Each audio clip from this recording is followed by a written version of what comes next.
Allez, c'est parti, bienvenue dans ce nouveau décryptage consacré à l'une des populations les plus fascinantes et dispersées du continent africain, les Peuls. On parle quand même d'un groupe qui représente aujourd'hui entre 40 et 65 millions de personnes, des gens répartis sur une quinzaine de pays, du Sénégal jusqu'au Soudan. Bref, ce peuple de tradition pastorale a littéralement façonné l'histoire de toute la bande sahélo-saharienne. Et dans notre analyse d'aujourd'hui, on va s'atteler à démystifier leur histoire complexe, leurs racines génétiques et toute l'incroyable richesse de leur héritage culturel. Au menu d'aujourd'hui, une exploration en 5 temps. 1. L'énigme de leurs origines. 2. Le code du Poulakou et l'art de la parole. 3. Le rôle clé de leurs grands empires théocratiques. 4. La structuration en clans et patronymes. Et on finira en 5 sur la fameuse fracture entre les nomades Bororo et les Peuls sédentaires. On y va ? Chapitre 1. L'énigme des origines Peuls. D'où viennent vraiment les Peuls ? Pendant plus d'un siècle, cette question a littéralement obsédé les chercheurs et fait couler énormément d'encre. Pourquoi ? Eh bien, à cause de leur type physique, historiquement décrit avec des traits assez fins et une pigmentation parfois plus claire que les populations voisines, couplés à leur mode de vie nomade exclusivement centré sur le bétail. Du coup, leur ethnogénèse, c'est-à-dire la formation même de leur peuple, est restée un véritable puzzle historique. Un archipel de théories essayant de comprendre comment un tel peuple a émergé sur une zone aussi vaste. Et niveau théorie, on a tout entendu. Des plus audacieuses aux plus pragmatiques. Par exemple, le célèbre historien Cheikh Anta Diop était convaincu d'une origine nilotique. Pour lui, les Peuls descendaient tout droit de l'Égypte antique, fuyant vers l'ouest à la suite de grands bouleversements climatiques et politiques. D'autres chercheurs sont même allés jusqu'à chercher des connexions linguistiques avec les Philistins de l'Antiquité. Mais bon, l'hypothèse la plus solide pour la majorité des historiens, c'était plutôt celle d'une longue et lente migration. L'idée de populations néolithiques fuyant le désert du Sahara en plein assèchement, vers 2500 avant notre ère, descendant doucement pour s'installer du côté de la vallée du fleuve Sénégal.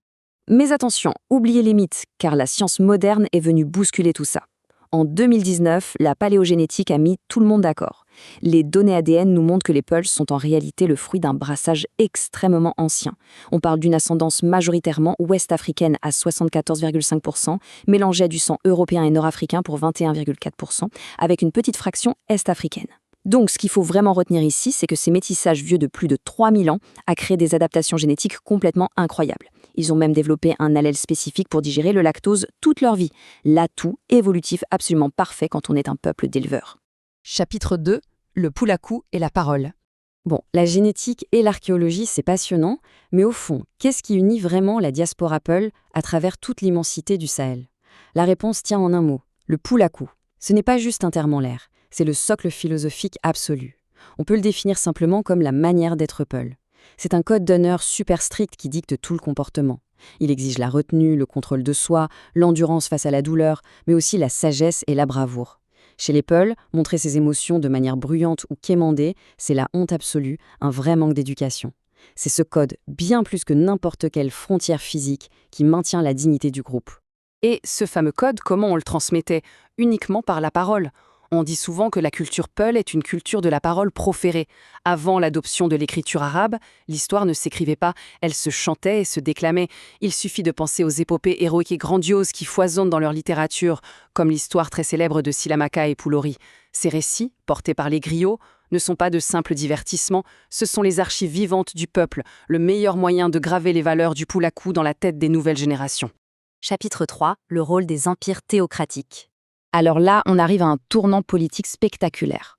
Comment des groupes de pasteurs nomades, qui vivaient souvent en marge de la société, se sont-ils soudainement transformés en bâtisseurs de gigantesques empires ?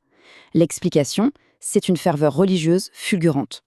À partir de 1725, des élites religieuses Peuls, jugeant que l'islam de l'époque était pratiqué de manière trop relâchée, ont carrément lancé des djihads, des guerres saintes.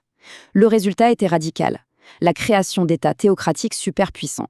L'imama du Fouta Djallon en Guinée, l'immense empire de Sokoto fondé par Ousmane Dan Fodio au Nigeria, ou encore l'empire du Massina au Mali.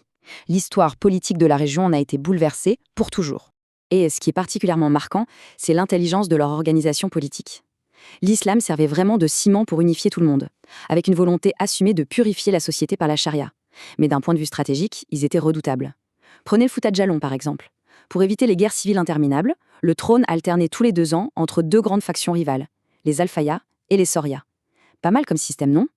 Et forcément, pour gérer et administrer des territoires aussi vastes, toute une partie de ces élites nomades a dû poser les valises et se sédentariser.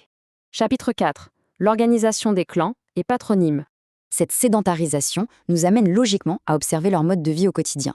La société Peul, c'est tout sauf un bloc homogène. C'est en fait une architecture sociale extrêmement réglementée, divisée en clans et en castes très distinctes. On y trouve les nobles, les artisans, les forgerons, les griots. Le truc, c'est que la profession et le statut social s'héritent strictement par le père. C'est l'héritage patrilinéaire. Certains chercheurs y voient carrément une sorte de trifonctionnalité, c'est-à-dire une séparation claire entre ceux qui prient, ceux qui combattent et ceux qui produisent. Ça rappelle étrangement la structure des très anciennes sociétés védiques ou iraniennes. Et la clé de voûte de toute cette organisation, c'est le patronyme. Le nom de famille chez les Peuls, c'est une affaire très sérieuse. C'est littéralement un code-barre identitaire. Quand on prononce un nom Peul, on indique immédiatement à quel grand clan la personne appartient, quel est le rang historique de sa famille, et même quelles sont les parentés à plaisanterie qui la lient aux autres.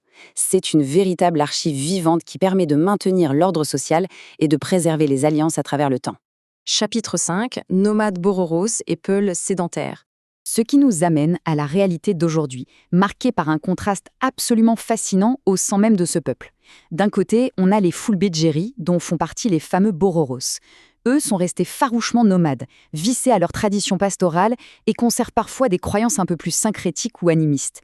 De l'autre côté, on trouve les Fulbe Walo ou Saré. Eux sont complètement sédentarisés, tournés vers l'agriculture et forment d'ailleurs souvent l'élite religieuse et administrative des grandes villes. Bref, bien qu'ils parlent la même langue et partagent le respect de la vache, leurs modes de vie sont devenus radicalement différents. Et d'ailleurs, parlons-en de ces nomades Bororo. Pour eux, le troupeau, et particulièrement la vache, ce n'est pas seulement un capital économique. C'est un membre à part entière de la famille, entouré de toute une mythologie. Mais aujourd'hui, cette transhumance millénaire a pris un coup dur.